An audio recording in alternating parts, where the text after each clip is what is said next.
పండగలే high power ఉల్లాసం high power ఉత్సాహం high power ఆరోగ్యం హై పవర్ ఆనందం. గుంటూరు వారి XXL మరియు హై పవర్ హార్స్ దేశవాళీ మినపగుళ్ళు. బంధాలు అనుబంధాలు మరింత దృఢంగా మరింత బలంగా.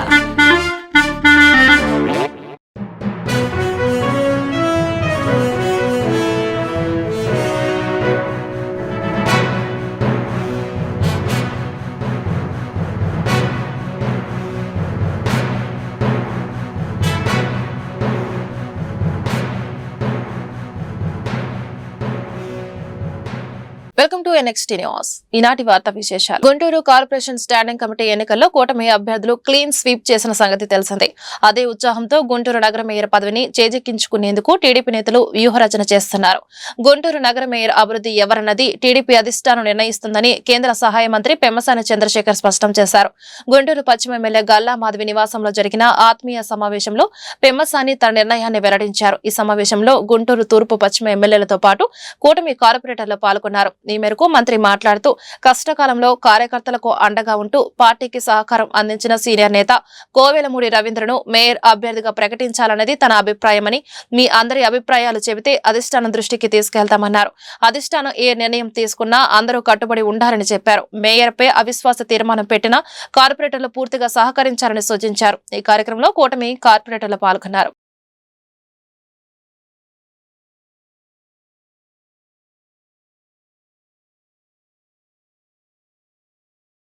ఢిల్లీ అసెంబ్లీ ఎన్నికల్లో బీజేపీ ఘన విజయంపై ఆ పార్టీ ఏపీ అధ్యక్షురాలు ఏపీ పురంధేశ్వరి స్పందించారు. దేశవ్యాప్తంగా ఎక్కడ ఎన్నికలు జరిగినా కాషాయ జెండా రెపరెపలాడుతుందని సంతోషం వ్యక్తం చేశారు. విశాఖలో ఆమె మీడియాతో మాట్లాడారు. 27 ఏళ్ల తర్వాత ఢిల్లీలో అధికారంలోకి వచ్చాం. కార్యకర్తల కృషి వల్లే ఈ విజయం సాధ్యమైంది. ఏపీలో గత ప్రభుత్వం రాష్ట్ర అభివృద్ధిని నిర్లక్ష్యం చేసిందని, అప్పుడు అభివృద్ధి అనే పదానికి తావు లేకుండా పోయిందన్నారు. దోచుకోవడంపైనే వైసీపీ నేతలు దృష్టి సారించారని పురంధేశ్వరి విమర్శించారు. ఆంధ్ర రాష్ట్రంలో మనకి ఎన్నికల ఫలితాలు మనం చూసాము. అదేవిధంగా 2025లో ఇప్పుడు మనం ఢిల్లీ ఎన్నికల ఫలితాన్ని మనం చూస్తున్నాం. ఈ రెండింటికి కూడా భావసారూప్యత ఉన్నటువంటి విషయాన్ని మనం ఇక్కడ గ్రహించాలి. ఎందుకంటే ఆంధ్ర రాష్ట్రంలో 5 సంవత్సరాల కాలం కేవలం విద్వేషానికి, విధ్వంసానికి పెద్దపీట వేస్తూ, రాష్ట్రాన్ని అప్పుల ఊబిలోకి నెట్టివేస్తూ, అభివృద్ధి అన్న పదానికి తావు లేకుండా నిజమైనటువంటి లబ్ధిదారులు ఏవైతే కేంద్రం వారి యొక్క సంక్షేమాన్ని ఆకాంక్షిస్తూ వారు అనేక పథకాలను ప్రవేశపెట్టినా నిజమైనటువంటి లబ్ధిదారులకి ఆ లబ్ధి చేకూర్చకుండా కేవలం తమ జేబులు నింపుకోవడం మీదే దృష్టి పెడుతూ ఏ విధంగా రాష్ట్రాన్ని నెగ్లెక్ట్ చేసిందో వైఎస్ఆర్సీపీ ప్రభుత్వం మనందరికీ తెలియనటువంటి విషయం కాదు. ఆ బాధలు అనుభవించినటువంటి ప్రజలు ఖచ్చితంగా మార్పు కావాలి. ఒక మంచి పరిపాలన రాష్ట్రానికి అందించేటువంటి నాయకత్వానికి, అదేవిధంగా అభివృద్ధిని సాధించగలిగినటువంటి కూటమి ఏదైతే ఉందో ఆ కూటమికి పట్టం కట్టాలి అనేటువంటి భావనతోటి ఆంధ్ర రాష్ట్రంలో ప్రజలు అనూహ్యమైనటువంటి విజయాన్ని మరి ఎన్డీఏ కూటమికి అందించారు. ఏ విధంగా మనం అభివృద్ధిని సాధించుకోవచ్చో ఆంధ్ర రాష్ట్రం ఒక అద్భుతమైనటువంటి ఉదాహరణ అని చెప్పి మీ మాధ్యమంగా ప్రజలందరికీ కూడా నేను తెలియజేస్తున్నటువంటి విషయం. మొన్న అమిత్ షా గారు వచ్చినటువంటి సందర్భంలో వారు చెప్పారు, దగ్గర 3 లక్షల కోట్ల పెట్టుబడులు ఆంధ్ర రాష్ట్రానికి ఈ 7-8 నెలల్లోనే వచ్చినటువంటి పరిస్థితి. అందరి మనోభావం కూడా మన వైజాగ్ స్టీల్ ప్లాంట్, అదేవిధంగా మన రైల్వే జోన్తో ముడిపడి ఉన్నటువంటి నేపథ్యం. ఖచ్చితంగా వైజాగ్ స్టీల్ ప్లాంట్ని లాభాల్లోకి తీసుకురావాలి అనేటువంటి మాట ఏదైతే భారతీయ జనతా పార్టీ మొదటి నుండి చెప్తున్నదో దానికి కట్టుబడే ఇవాళ మళ్ళీ కుమారస్వామి గారు 11,440 కోట్ల రూపాయలు విశాఖ స్టీల్ ప్లాంట్కి వారు కేటాయించడం జరిగింది. పోలవరం అన్నది ఆంధ్ర రాష్ట్రానికి, తెలుగు ప్రజలకు కూడా జీవధార కనుక అటువంటి పోలవరాన్ని పరుగులు పెట్టించే దిశగా ఇవాళ కేంద్ర ప్రభుత్వం 12,500 కోట్ల రూపాయలు పోలవరానికి కేటాయించినటువంటి విషయం మనందరికీ తెలుసు. కేంద్ర ప్రభుత్వం ఇప్పుడే కాదు, మొదటి నుండి కూడా ఎప్పుడైతే ఆంధ్ర రాష్ట్రం కళ్ళు తెరిచిందో ఆనాటి నుండి నేటి వరకు కూడా ఆంధ్ర రాష్ట్ర అభివృద్ధికి అంకితమవుతూ ఎప్పటికప్పుడు ఆంధ్ర రాష్ట్రానికి తన సంపూర్ణమైనటువంటి సహకారాన్ని కేంద్రం అందిస్తూ వస్తున్నటువంటి విషయం మీరు గమనించాలి. ఆస్తి తగాదాల నేపథ్యంలో ప్రముఖ పారిశ్రామికవేత్త వెల్డన్ గ్రూప్ సంస్థల అధినేత వేలమాటి చంద్రశేఖర్ జనార్దన్ రావు తన మనవడి చేతిలో దారుణ హత్యకు గురయ్యారు. హైదరాబాద్ నగరంలోని సోమాజిగూడలో ఈ ఘటన చోటు చేసుకోగా నిందితుడిని పోలీసులు అరెస్టు చేశారు. పంజాగుట్ట పోలీసులు తెలిపిన వివరాల ప్రకారం ఏపీలోని ఏలూరు ప్రాంతానికి చెందిన జనార్దన్ రావు కొన్నేళ్లుగా సోమాజిగూడలో నివాసం ఉంటున్నారు. ఇటీవల తన పెద్ద కుమారుడైన శ్రీకృష్ణ వెల్డన్ కంపెనీకి డైరెక్టర్ గా నియమించారు. మరో కుమార్తె సరోజినీదేవి కుమారుడైన కిలారు కీర్తితేజ పేరిట 4 కోట్ల షేర్లను బదిలీ చేశారు. ఈ క్రమంలో కొన్ని రోజులుగా ఆస్తుల కోసం గొడవలు జరుగుతున్నాయి. ఈ నేపథ్యంలో సరోజినీదేవి తన కుమారుడైన కీర్తితేజతో కలిసి తండ్రి ఇంటికి వచ్చారు. ఆస్తి పంపకాల విషయంలో తాతతో కీర్తితేజ వాగ్వాదానికి దిగాడు. ఈ సమయంలో తండ్రికి టీ తెచ్చేందుకు సరోజినీదేవి లోపలికి వెళ్లగా కీర్తితేజ తన వెంట తెచ్చుకున్న కత్తితో తాతను 73 సార్లు పొడిచాడు. అరుపులు కేకలు విన్న సరోజినీదేవి పరుగున వచ్చి కుమారుడిని వారించబోయారు. ఆమె పైన దాడి చేసి కత్తితో 4 చోట్ల పొడిచాడు. అక్కడే ఉన్న కాపలాదారు వీరబాబు వచ్చేందుకు ప్రయత్నించగా దగ్గరకు రావద్దని హెచ్చరించాడు. తర్వాత అక్కడి నుంచి కీర్తితేజ పరారయ్యాడు. కేసు నమోదు చేసుకున్న పోలీసులు నిందితుడిని పంజాగుట్టాలో అరెస్టు చేసి రిమాండ్కు తరలించారు.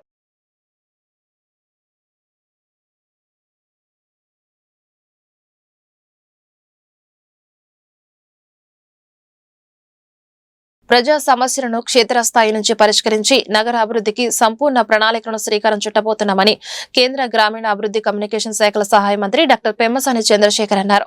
నగర అభివృద్ధి నిమిత్తం స్థానిక భారతీయ విద్యాభవన్లో ఏర్పాటు చేసిన స్వచ్ఛంద సంస్థల సమావేశంలో పెమ్మసాని ఆదివారం పాల్గొన్నారు. ఈ సందర్భంగా ఆయన మాట్లాడుతూ నగరాన్ని స్మార్ట్ సిటీగా రూపొందించేందుకు ప్రతి ఒక్కరి సలహాలు సూచనలు అవసరమన్నారు. గుంటూరులోని పార్కులు, ప్రభుత్వ పాఠశాలలు, విద్యార్థుల వసతి గృహాలను స్వచ్ఛంద సేవా సంస్థలు, కార్పొరేట్ సంస్థల దత్తత తీసుకుని వాటి అభివృద్ధికి కృషి చేయాలని కోరారు. ఈ ఆర్థిక సంవత్సరంలో కేంద్ర ప్రభుత్వ సహకారంతో నగరంలో 3 ఫ్లైఓవర్ నిర్మాణానికి అనుమతులు పొందామని, తదుపరి ఆర్థిక సంవత్సరంలో శ్యామల నగర్ రైల్వే వంతెనను చేపట్టనున్నామని ఆయన వివరించారు. ఆంధ్రప్రదేశ్ రాష్ట్రంలోనే అతిపెద్దదైన గుంటూరు ప్రభుత్వ సమగ్ర వైద్యశాలను కార్పొరేట్ ఆసుపత్రులతో సమానంగా తీర్చిదిద్దనున్నామని తెలిపారు. అన్ని రంగాల్లో గుంటూరు నగరాన్ని అభివృద్ధి పదంలో నడపడానికి red Cross society, rotary club, Lions club వంటి స్వచ్ఛంద సేవా సంస్థల సహకారం తీసుకుంటామని ఆయన వెల్లడించారు. ఈ కార్యక్రమంలో భారతీయ విద్యాభవన్ కార్యదర్శి Shri P Ramachandraraju, Red Cross Society జిల్లా chairman doctor Ravi Vadlamani, GGH superintendent doctor Ramana Yashaswi, Sahiti Samaikya Karunar, SVS Lakshminarayana, Master Minds విద్యా సంస్థల అధినేత మట్టుపల్లి మోహన్, ప్రముఖ నెఫ్రాలజిస్ట్ డాక్టర్ ఆవుల శ్రీనివాస్ తదితరులు పాల్గొన్నారు. నేను ఎలక్షన్ ముందు తిరిగింది కానీ, లేకపోతే గత 7 నెలలుగా అందరితో మాట్లాడిన విధానంతో కానీ మాకు కొన్ని సమస్యలు తెలుసు. అవన్నీ ఫిక్స్ చేస్తూ వస్తూ ఉన్నాం 1 by 1. ఇప్పుడు మీరు చూసుకుంటా వస్తే ఒక 3 బ్రిడ్జెస్ మనం ఫైనల్కి తీసుకొచ్చాం. ఇంకొకటి నందివెలుగు ఇన్కంప్లీట్ బ్రిడ్జ్ ఉంది, అది కూడా ఒక 3-4 వీక్స్లో దానికి కూడా శాంక్షన్ వస్తుంది. అది కూడా అయిపోతే 4 అవుతాయి. తర్వాత శ్యామలా నగర్ బ్రిడ్జ్ ఉంది. ఈ ఇయర్ బడ్జెట్లో ఎప్పుడు ఏ ప్రాంతానికి ఒక సిటీకి ఒక 1 ఇయర్ బ్రిడ్జ్ ఇన్ని రాలేదు కాబట్టి వాళ్ళు ఇవ్వలేమని చెప్పారు. నెక్స్ట్ ఇయర్ బడ్జెట్లో శ్యామలా నగర్ని కూడా తీసుకొచ్చే విధంగా చేస్తాం. బ్రిడ్జెస్ అయిపోతాయి. రోడ్స్ వీటి మీద అవగాహన ఉంది, అవి 1 by 1 స్టేట్ గవర్నమెంట్ డబ్బులు వచ్చే కొంది చేసుకుంటూ పోతాం. తర్వాత వాటర్ సమస్య అమృత్లో పెట్టాం మేము. దాదాపుగా ఒక 300 కోట్ల రూపాయలు బడ్జెట్ చేసి అది ఢిల్లీలో వర్క్ చేసి శాంక్షన్ తీసుకురావాలి. దాని మీద నాకు పూర్తి అవగాహన ఉంది. వాటర్ గురించి సస్టైనబుల్గా కృష్ణా నది నుంచి పైప్ లైన్లు వేసుకొని వచ్చి ఎంత చేయటం ఎలా అనే దాని మీద చూస్తున్నాం. దాని మీద కూడా నాకు ఒక మంచి అవగాహన ఉంది కాబట్టి దాని గురించి కూడా మనం మాట్లాడాల్సిన అవసరం లేదు. తర్వాత అండర్ గ్రౌండ్ డ్రైనేజ్ మీద కూడా తెలుగుదేశం గవర్నమెంట్ ఉన్నప్పుడు మనకు 500 కోట్లు సెంట్రల్ గవర్నమెంట్ నుంచి వచ్చినాయి. స్టేట్ గవర్నమెంట్ 400 కోట్లు పెట్టి మ్యాచ్ చేసి 900 కోట్లతోటి అండర్ గ్రౌండ్ చేయాల్సి వస్తే అప్పుడు 350 కోట్లు ఖర్చు పెట్టారు. తర్వాత గవర్నమెంట్ మారిపోయింది. ఆ మిగిలిన 100-150 కోట్ల కాంట్రాక్టర్కి ఇవ్వలేదు, అది వర్క్ కంప్లీట్ అవ్వలేదు, స్టేట్ దగ్గర డబ్బులు లేక అది ఆగిపోయింది. సో దానికి ఏం చేయాలనేది ఒక పెండింగ్ ఇష్యూ, అది ఇంకా ఫైనల్ అవ్వలేదు. దాని మీద కూడా నాకు అవగాహన ఉంది. దాని గురించి కూడా అన్లెస్ మీరు ఏదైనా వాల్యూ యాడ్ క్రియేట్ చేస్తే తప్పించి దాని గురించి కూడా అవసరం లేదు. అవి కాకుండా క్లీనింగ్, సిటీ అంతా క్లీనింగ్ అనే దాని మీద ట్రాక్టర్ లేకపోవటం, వెహికల్స్ లేకపోవటం, సఫిషియెంట్ పీపుల్ లేకపోవటం, ఉన్న పీపుల్ని ఎఫిషియెంట్గా వాడుకోలేకపోవటం, ఇవన్నీ ఉన్నాయి. కాంట్రాక్ట్ అన్ని ప్రతి వాటికి కూడా ఒక ట్రాక్టర్ వచ్చే విధంగా లీజుకి తీసుకునే విధంగా చేసాము. తర్వాత పాడైపోయిన వాహనాలన్నింటినీ కూడా రిపేర్ చేపిస్తూ ఉన్నాము, పుష్ కార్ట్లు తీసుకొస్తూ ఉన్నాము. ఈ శానిటరీ వర్కర్స్ ఎక్కడైతే పోయి ఈ అధికారుల ఇళ్లలో పనిచేస్తూ చేయాల్సినవి చేయకుండా ఉన్నారో వాళ్ళని బయటకు రప్పిస్తూ ఉన్నాము. సో దాని మీద కూడా కొంచెం స్లో అవుతుంది కానీ బట్ ఒక అవగాహన ఉంది నాకు. దాంట్లో ఏదన్నా మీరు అడిషనల్ వాల్యూ క్రియేట్ చేస్తారంటే చెప్పండి.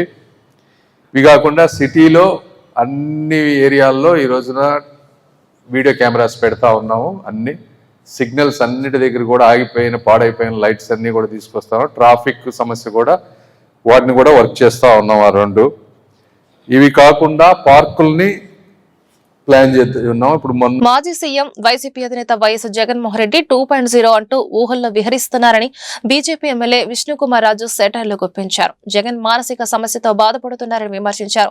విశాఖపట్నంలోని బీజేపీ కార్యాలయంలో విష్ణుకుమార్ రాజు మీడియా సమావేశం నిర్వహించారు. ఈ సందర్భంగా విష్ణుకుమార్ రాజు మీడియాతో మాట్లాడుతూ వైఎస్ జగన్ వైసీపీకి అధ్యక్షులుగా ఉన్నంత కాలం కూటమికి భయం లేదని విష్ణుకుమార్ రాజు అన్నారు.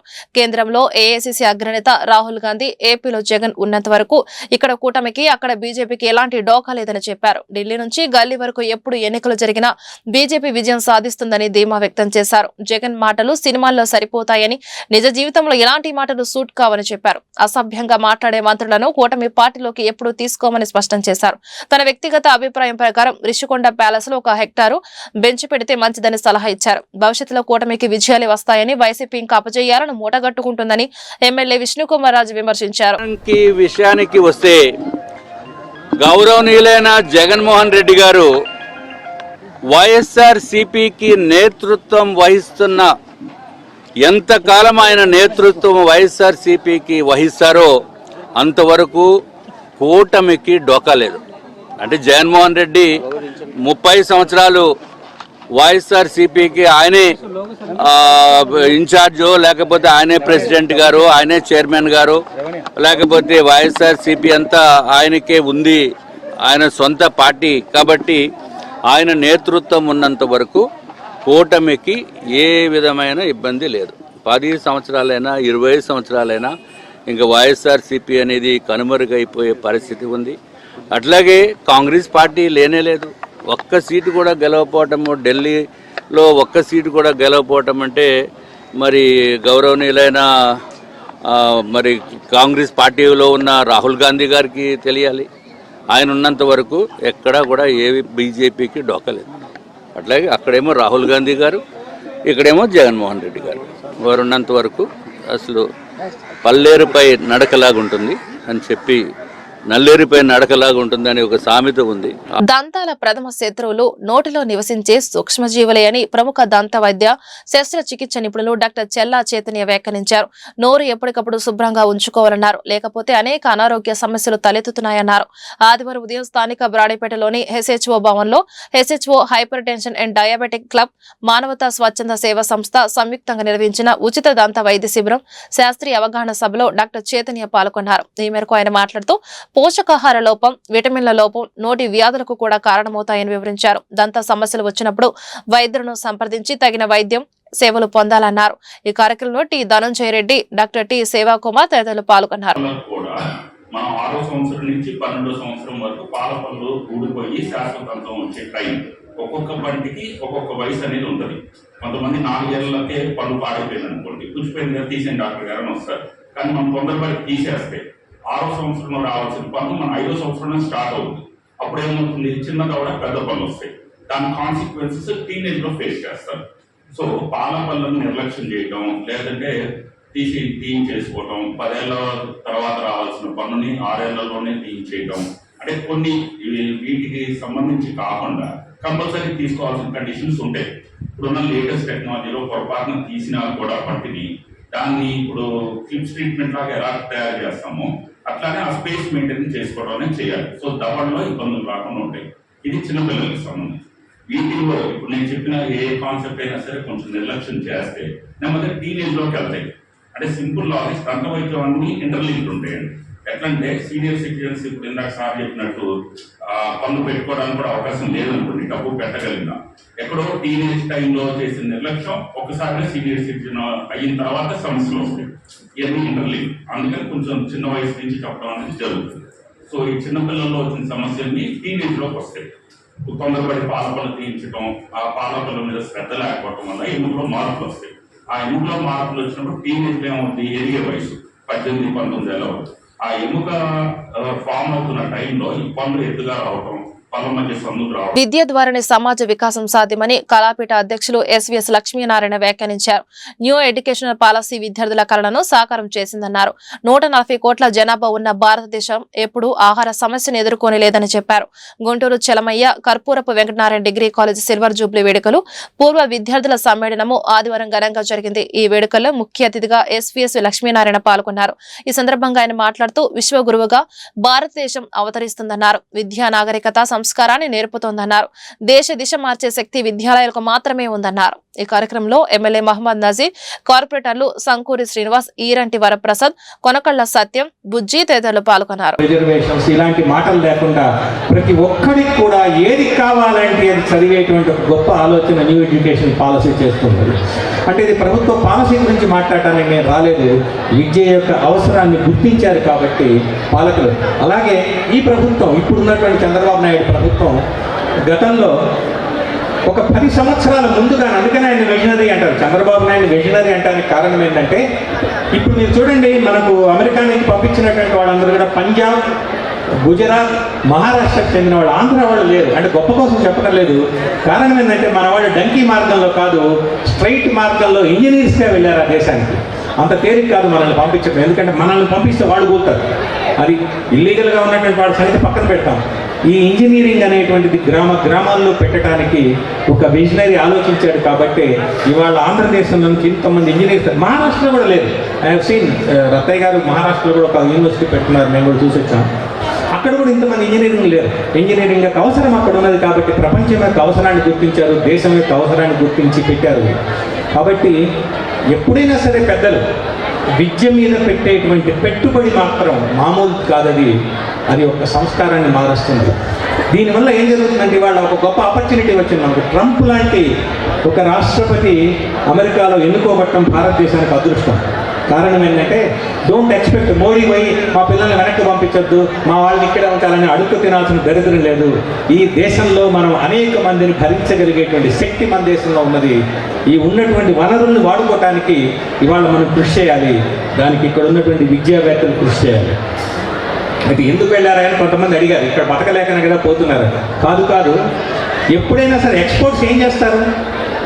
ఆహారాన్ని మనం ఎక్స్పోర్ట్ చేస్తున్నాం, మిల్క్ని ఎక్స్పోర్ట్ చేస్తున్నాం. ఇవాళ ఒకప్పుడు పిల్లలకు పాలు లేనటువంటి దేశం నుంచి రైస్ ఎక్కడి నుంచో తెచ్చుకున్నటువంటి ఏదో ముష్టెత్తుకొని అక్కడి నుంచి ఇక్కడి నుంచి వచ్చినటువంటి దేశం ఇవాళ 70 దేశాలకి ఉచితంగా ఇవ్వగలిగేటువంటి సత్తా ఎలా వచ్చిందంటే ఈ రైతులకు వాళ్ళ పాద నమస్కారం. రైతులు చేసినటువంటి కృషి వల్ల, 2-3 సైంటిస్టులు చేసినటువంటి ఒక గొప్ప చైతన్యం వల్ల ఇవాళ దేశము 140 కోట్ల మంది జనాభా ఉన్నటువంటి దేశంలో ఆహార సమస్య లేకుండా ఉన్నది. అంటే కారణం ఈ దేశంలో చేసినటువంటి కృషి బలుడు, దానికి సహకరించినటువంటి మిగిలినటువంటి సమాజం. ఇంకొక 70 కోట్ల మంది. ఇప్పుడు ప్రదేశంలో, భారతదేశంలో ఏంటంటే సహజసిద్ధంగా ఉన్నటువంటి ఇంటలెక్చువల్స్ని మనం ఎక్స్పోర్ట్ చేసాం అంతే. మనకి ఎవరిని పంపిస్తున్నాడో మన దగ్గర ఏది ఎక్స్ట్రా ఉంటే అది ఇచ్చాం. మనకి ఏది ఎక్స్ట్రా ఉన్నది వాళ్ళ ఇంటలెక్చువల్. ఇక్కడ ఎందుకంటే this is the land of intellectuals. ప్రపంచంలో చూడండి, మీకు ప్రపంచమంతా దుఃఖమయంగా మారినప్పుడు, ఆశ లేనప్పుడు బుద్ధుడు పుట్టాడు ఈ దేశంలో, లైట్ ఆఫ్ ఏషియా. బౌద్ధం ఈ దేశంలో ఉండే అత్యధిక జనాభాని ఇన్ఫ్లుయెన్స్ చేయగలిగింది. శంకరాచార్యుడు పుట్టాడు, జ్ఞానమూర్తి, ఇన్ఫ్లుయెన్స్ చేయగలిగావు. అందుకనే విశ్వగురుత్వంలో భారతదేశం ఉన్నది. విద్య సమగ్ర మానవ వికాసానికి బాటలు వేస్తుందని గుంటూరు తూర్పు ఎమ్మెల్యే మహమ్మద్ నజీర్ స్పష్టం చేశారు. సమాజ అభివృద్ధికి విద్యాలయాలు దోహదపడతాయన్నారు. చంద్రబాబు విజన్ అద్భుతాలు సృష్టించిందన్నారు. Guntur Chalamayya Karpurapu Venkatanarayana degree college silver jubilee వేడుకలు పూర్వ విద్యార్థుల సమ్మేళనము ఆదివారం ఘనంగా జరిగింది. ఈ సందర్భంగా సిల్వర్ జూబ్లీ కేక్ ను ఎమ్మెల్యే కట్ చేసి కళాశాల అభివృద్ధి కమిటీతో ఆనందాన్ని పంచుకున్నారు. ఈ మేరకు నజీర్ మాట్లాడుతూ పూర్వ విద్యార్థుల మధుర స్మృతులు మరుపురానివని అన్నారు. ఆపత్కాలంలో సమాజానికి విద్యావంతులు అండగా ఉండాలన్నారు. గుంటూరు నగరం మరింత అభివృద్ధి చెందే కార్యక్రమంలో విద్యావంతులు పాల్పంచుకోవాలన్నారు. ఈ కార్యక్రమంలో కార్పొరేటర్లు సంకూరి శ్రీనివాసరావు, ఈరంటి వరప్రసాద్, కళాపీఠం అధ్యక్షులు ఎస్వీఎస్ లక్ష్మీనారాయణ పాల్గొన్నారు.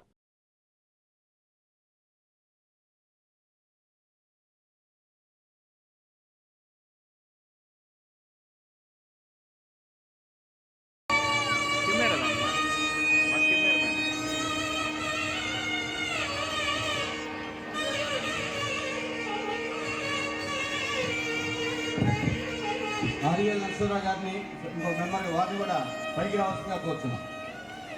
ఈ బుక్ తేయడంలో కృషి అంతా కూడా ఆర్వీఎల్ గారిది. అలానే మాజీ శివరాం ప్రసాద్ గారిని కూడా వేదిక మీదకి రావాల్సిందిగా కోరుతున్నాం. 25 సంవత్సరాల నుంచి చదివినటువంటి వాళ్ళు వీళ్ళందరికీ ఎందుకు ఈరోజు కాలేజ్ అంటే, కాలేజ్ అట్మాస్ఫియర్ అంటే ఎందుకు నచ్చుతుందా అంటే, మనకి ఇప్పుడు ఉన్నటువంటి విషయం మీద మాకు ఎక్కడ కూడా ఇంట్రెస్ట్ ఉండదు, కాన్సన్ట్రేషన్ ఉండదు. కానీ 25 ఇయర్స్ తర్వాత ఈ కాలేజ్ లైఫ్ కావాలంటే ఎవరు కూడా దొరికేటువంటి పరిస్థితులు లేవు. ఈ రోజున్న సమాజంలో అయితే 100% I can assure you that we are not going to get this type of culture or atmosphere throughout the world. Wherever you go, wherever you are, in which profession you are not going to go, get this atmosphere. ఒక్కసారి college లైఫ్లో నుంచి బయటికి వెళ్ళిన తర్వాత 25 సంవత్సరాల్లో మీరు ఎంత పెద్ద స్థాయిలో ఉన్నా కూడా ఇటువంటి ఫ్రెండ్స్ కానీ, ఇటువంటి విధానం మీకు చెప్పగలిగినటువంటి టీచర్స్ కానీ, మిమ్మల్ని గైడ్ చేసేటువంటి అట్మాస్ఫియర్ కానీ ప్రపంచంలో ఏ మూల కూడా దొరకదనేటువంటి విషయాన్ని మీ అందరూ కూడా ఒక్కసారి గుర్తు తేవాలనుకుంటా ఉన్నాను.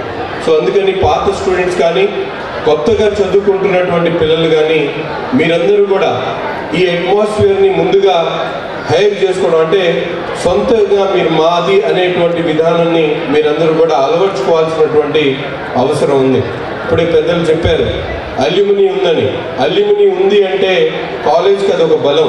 ఇప్పుడే నేను అడిగా, ఈ కాలేజ్ నుంచి హైయెస్ట్ ర్యాంక్లో ఉన్నటువంటి వాళ్ళు 2-3 పేర్లు చెప్పండి అని. 25 సంవత్సరాల నుంచి కాలేజ్కి కానీ, లేకపోతే ఈ కాలేజీలో ఉన్నటువంటి ప్రిన్సిపల్స్ కానీ ఒక మంచి పేరు ప్రఖ్యాతలు తీసుకొచ్చేటువంటి అర్హత కలిగినటువంటి వ్యక్తి ఒక్క పేరు చెప్పండి అని చెప్పి ప్రిన్సిపల్ గారిని ఇప్పుడే అడిగాను.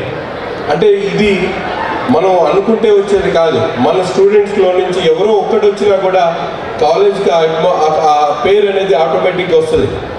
ఎప్పుడు జరిగినటువంటి తక్షశిల యూనివర్సిటీ కానీ, లేకపోతే అనేక యూనివర్సిటీస్ గురించి మనం మాట్లాడుకుంటున్నాం.